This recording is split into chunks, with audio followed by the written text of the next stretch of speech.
Ready? Yes. Hi everybody, it's Andy from Snow Camps Europe with Wouter from Snow Sports Company Kapoen. another episode of the podcast. And today we are talking about the pros and cons of skiing on a glacier ski area. So there are many pros and cons, I see. And the first one is one that typically annoys me because I think I've probably lost a year of my life travelling up and down to the Kitzsteinhorn. I think more. Probably more, yeah. Probably more. So basically, most glacier areas in Austria, anyway, you have to travel up to. So the Kitzsteinhorn Glacier here, you need to go up a series of 2 lifts until you are at the kind of the midpoint of the ski area, but then you need to take a third lift before you can really start skiing, right? Multali, you've got to go on the train. Hintertux, you've got to go up the lift. Actually, Multali, once you get out of the train, you've got to go up another lift if it's early in the season, yeah. But basically, I think one of the downsides for me is that whole having to travel up to the glacier. However, once you get there, The snow is fantastic. the snow's going to be way better than lower It's down. natural snow. It's it's white. It's the glaciers It's white. are normally a little bit flatter. It's perfect training conditions. It's really good. You've got really good conditions. I think a lot of people don't realise that when they see the snow in the village, that the glacier or glacier areas is going to be so different.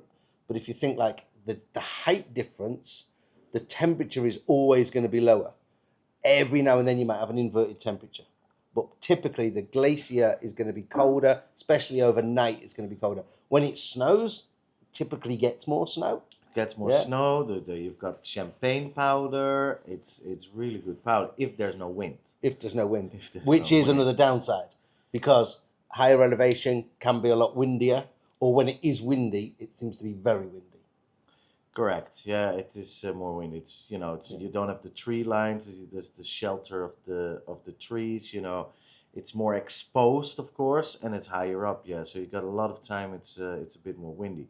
But if it's not so windy and there is a good dump, it is It can be good. fantastic It can be good. snow. It's really good. Again, one thing that's quite obvious this year on our glacier is the off piste isn't too good because we haven't had that accumulation of snow to fill it. Because if you're going up Glacier Jet 3 at the moment and you're looking left and right, the amount of rocks that you can see that we sometimes don't see at all because of the snow falling over in November and December. So it's lacking a bit at the moment, but typically the off piste is pretty spectacular, isn't it? It's really good. Yeah. Yeah. Here in the glacier, it is good. It misses about 1 to 2 meters Yeah. of snow this year. Well, 2 meters really at this time because it's now February already. It's missing like 2 meters. lot but of it's- snow. but it's everywhere in the Alps. Yeah, it's not just here, but as a positive negative, the positive is the off piste is normally very good because we've got way more snow. This year we haven't had the depth of snowfall. I think what other people don't realise, and you just mentioned the trees, is when you get up onto a glacier, it's typically just an expanse of land. It's you're on a mountain, and you're literally in the middle of nowhere. Yes, you've got infrastructure, you've got restaurants, bars, lifts, but it is just where whether you're Zellemzee or Maria Alm or Kitzbühel and you're skiing within the trees, yes, you're on a mountain, but there's so much more there rather than just being stood on the side of a very big area. You know what I mean? Yeah, if there's a whiteout, there's a whiteout. That's also a bit of a downside. If the weather is bad, you can't see anything. You don't Yeah. have any depth of trees or anything. Yeah. Something we covered in a previous video, obviously skiing in a whiteout. But again, that it kind of blurs the lines between what is piste and what is off piste as well, because once you are off the side of the piste on the glacier, you're in the off piste. Yeah? Yeah. Where obviously on the Maeskogel, if you're off the side of the piste, you're in the forest and you're not going anywhere because there's no snow in the forest at the moment. You know what I mean? So that as well. Obviously, there's some much more serious inherent dangers on a glacier. Obviously, the main one being crevasses, which we have a fair few of. And obviously, what was it now? 4 or 5 years ago, somebody did ski down or fell down one of the glaciers and unfortunately died. Okay, A that's, local guy from Mysover, I think it was. So obviously glaciers, if you are in the off-piste and it is lacking in snow, you've got to be very careful with that. You were involved in a pretty serious avalanche. You're not talking about that. No, You're not talking about I that. don't want to talk about Okay, that. just want to talk No. about the avalanche. Good job we covered it on previous podcasts. Did you? Yeah, of course we did. No, you did not. Yeah, it's called surviving an avalanche. Stop it. Yeah. Yeah, it is one of the biggest avalanches I experienced live. Yeah. It was massive. But it was also one of the biggest avalanches on the Kitsanon, was it not? Yeah, Yeah. massive. So that is another danger. Now, we're not saying it only avalanches on glaciers. It can avalanche anywhere with the snow. But up on a glacier, because of that wind factor, because of the amount of snow, because of the terrain, there's more chance of an avalanche occurring than, let's say, on the Maasgogel. Well, the problem with the glacier is because the glacier is retracting every year quite a lot, and or retrieving really, and there's more and more rocks, so it's getting steeper and steeper. Mm. So where you used to go, without thinking of going down it, now you have to really be careful because it's suddenly like It becomes it's suddenly like 7, 8, 9, 10 degrees steeper, and it doesn't sound a lot, but it is. Yeah, so I'm not saying percentage; it's degrees, and it's a lot. And also, yeah, it is what you're saying. There's a lot of wind involved a lot of times, so it can be a bit more tricky than in a tree line. Yeah, where I don't want to say in a tree line there's no chance of avalanches. Of course there are, but there it's a little bit more. Be a bit more aware. Yeah. Much more. Aware. I think the other thing that people get surprised with is surface lifts, because obviously we've got 2 or 3, 4, 3 T-bars and a button lift, which most resorts nowadays you barely see a surface lift. And obviously on a glacier, if the lift is on the actual ice, then it can't be an above head lift, let's call it. It has to be a surface lift. So some people get there and they go, Jesus, look, 2 T-bars, what's that about? And not just 2 T-bars, but 2 relatively long T-bars. Long T-bars. Yeah. Yeah, because the ice is moving, of course, so they have to adjust the pylons. Yeah. And this is why there need to be surface lifts, you know, and then people, don't like, because if you look here, all the lifts is top of the art or state of lifts, state of the art lifts. It's modern, they're beautiful, they're quick, they're really, really good lifts everywhere. And then you suddenly come up in the glacier and there's an old 2 big T-bars. T-bar lift. Like everyone's like, well, why is there a T-bar? I don't like T-bars. Well, I love T-bars. But why is that? And because because it's on the ice. But again, the flip side of that is when it is windy, the T-bars are the last things to close. Correct, they're running. Because if the Glacier 3 and 4 gets closed, then the T-bars are still on, so you can still get almost to the top of the ski area, if not to the top of the ski area. Yeah. So that's good. What's interesting, and this isn't really a pro or a con, but even though we get a lot more natural snow up there, they have increased and are still increasing the number of snow cannons. There's the ones right at the very top now on our glacier. They put in 3 that aren't even on the skiable area, just to make snow that they can move onto the skiable area. And then the ones down at the bottom, either side of the T-bars, there's now 4 on each side, which my understanding is they are going to go all the way up in the next 2 years. So the whole of the area is covered with cannons, which is good. It's got to be a positive because we are getting less and less snow as we kind of see. So I don't. Yeah, we this year and last year there was not so. But of course, we've got the glacier. There's always snow. But if you look at the history, there's always a period of time. There's a little bit less snow. There's like suddenly there's dumps of snow. But this is a good way because it maintains the ice a little bit. The more snow can be produced, the longer you can keep the snow on the glacier, the better it is. Because if you look at the Multale Glacier, they have a really good glacier still because of they were allowed to produce snow years ago, and where here it was not allowed because of environmental issues, which is there's pros and cons to that as well. Let's not bore everyone, but it's good now. It's a good thing now that they produce snow on the glacier. It's really, really good because it makes the snow more compact and it holds the snow longer over the summer. Which is and we're going off on a tangent here, but an observation from this year or from last year, was they were farming the snow from January all the way through to the end of the season. Where there was pockets of snow in the off-piste, they were piling it up every day, day after day.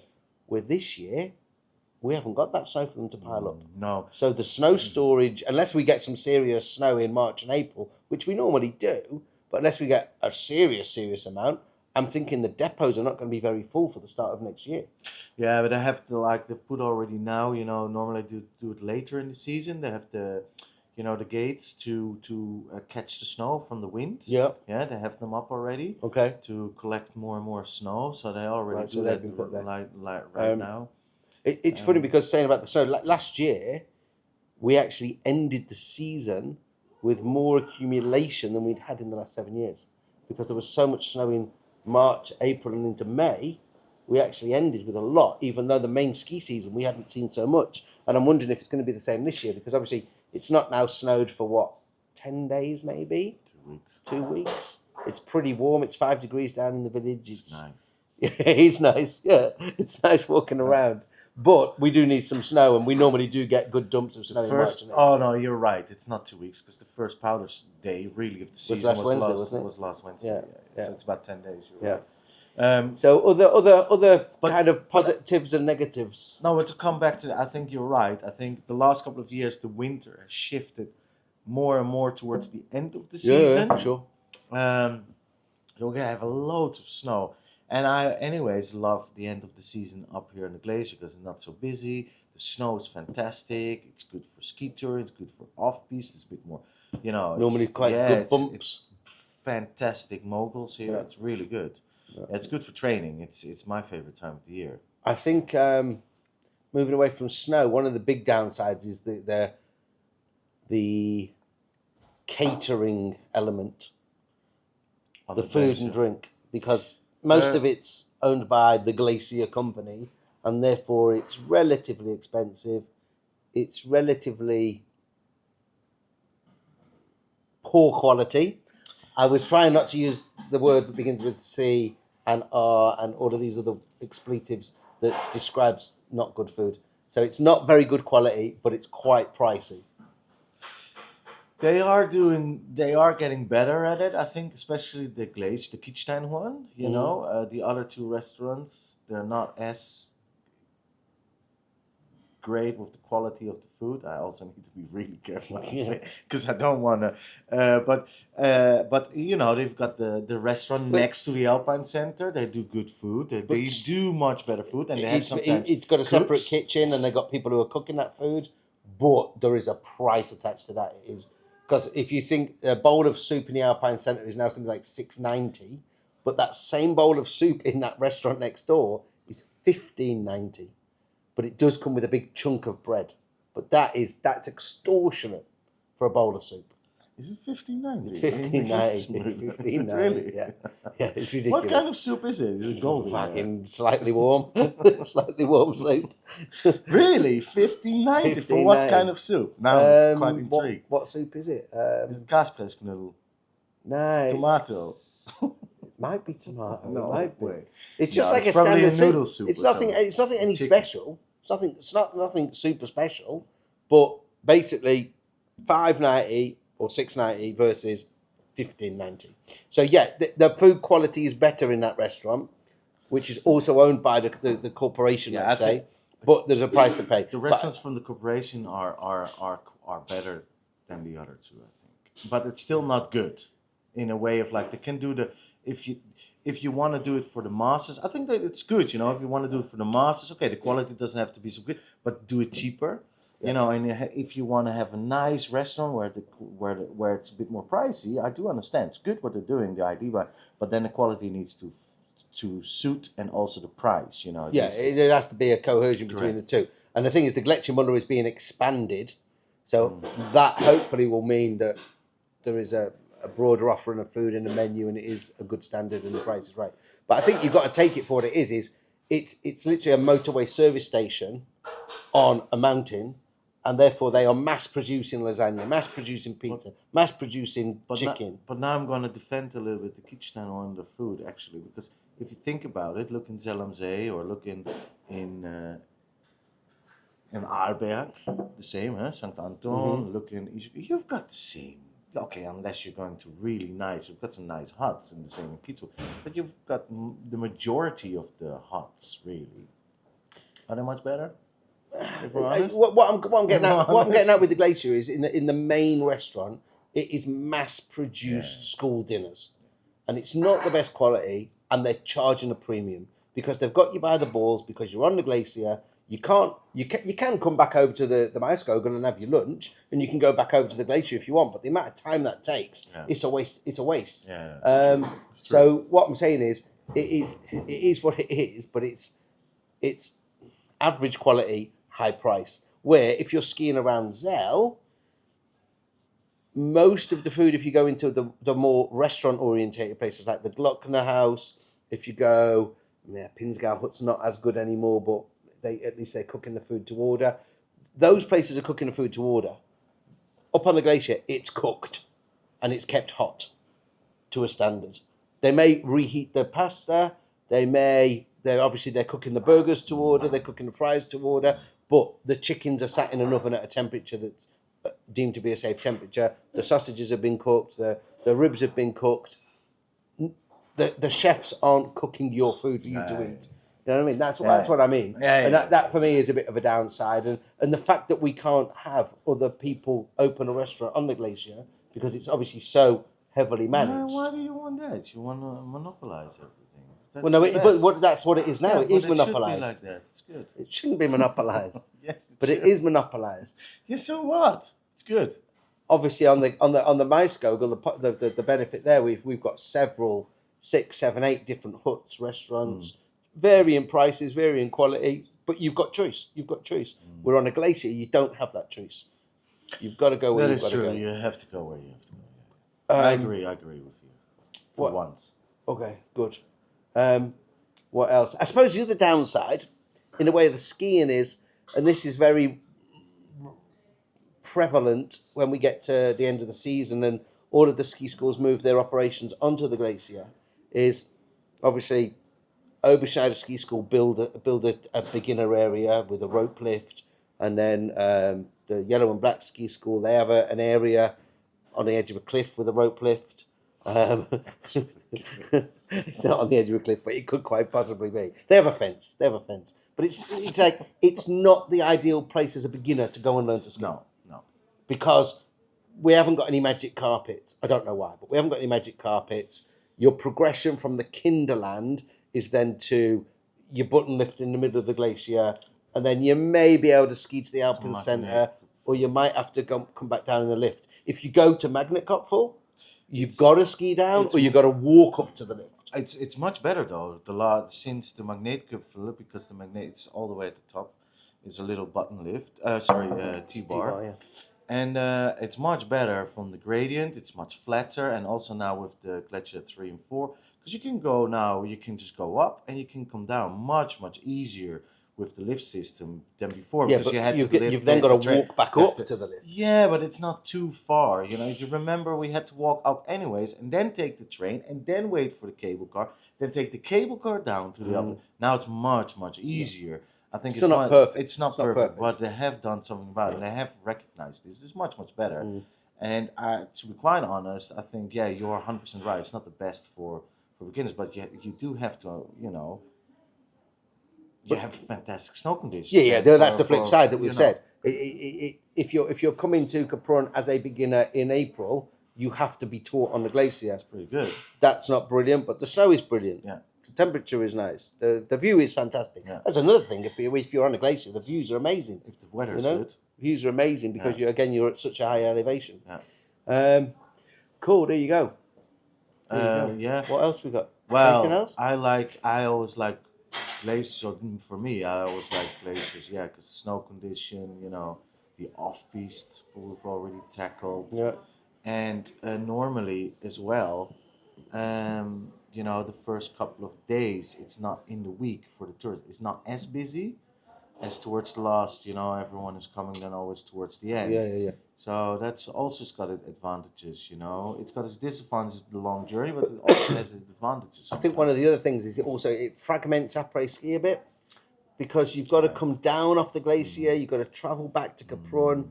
And what we used to see is people used to travel back to Capron and go into the likes of the pavilion, and some people would travel back to this area where we are and go to the Lederhosen at the bottom of the Maiskogel, Yeah. where now It's people all are of it. traveling down the glacier. They're actually going back to their apartments, and they're not going out to après ski at what we would class as the après ski Well- time. They're going out a little bit later. Well, yeah, but also because, let's face it, people are a little bit starting to get a little bit fed up of the après ski music. Yes. Yeah, people Yep. are starting now, like, if you do really good sound, Yep. I mix totally it agree. up a little Yep. bit, then people will just come.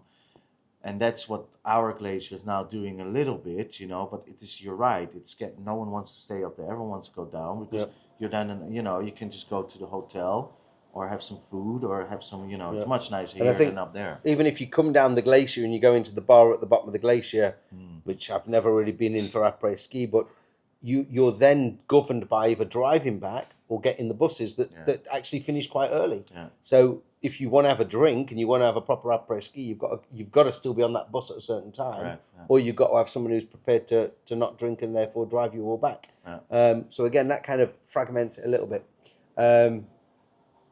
I don't find it hard to come down to the glacier and go get myself to après ski. No, But me we neither. we have seen a big drop off in But après ski. This is yeah, but it's the same in the US, for example. You see it a lot. It's not Yeah, got but the thing US because- don't après ski like we après No, ski. but because it's also a bit like you go.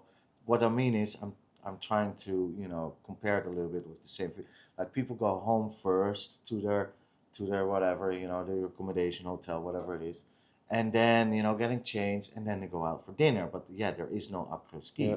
and you see here now as well a little bit like because the music is not so good anymore. But it's the same. Sorry, it's the same with the Glacier. But it's also the same here in resorts. It's got the same effect. And because you're on the glacier, it's such a long way, let's go home first. Yeah. Because you have to go anyways on the boat, then you have to get up, then you think, okay, let's go home first and get a shower. Yeah. It's the same in the US. But now as well, like, this music is not so good around that time anymore. Let's go home first, get dressed, and then have Come out dinner, when and it's then changed. go Yeah, out. yeah, yeah. And that's what you're seeing, Yeah. that's what I meant. That is a whole podcast within itself, isn't it? The Yes. whole après ski scene, how it is the opposite of developed, the way it is going at the moment. So we'll cover that on another podcast. But I think pros and cons of the Glacier there, I think we've listed a fair few, haven't we? And if there's any that you can think of, if you've skied on a glacier, then let us know in the comments below. If you've got any questions, then pop them down. If you've got any ideas for future podcasts, then put them in the comments and we'll consider them. Yes. Consider them. Yes. So for now, it's goodbye from Andy for Snow Camps Europe. And goodbye from Wouter from Snow Sports Company Capron. Well done. You've remembered it. Bye for now.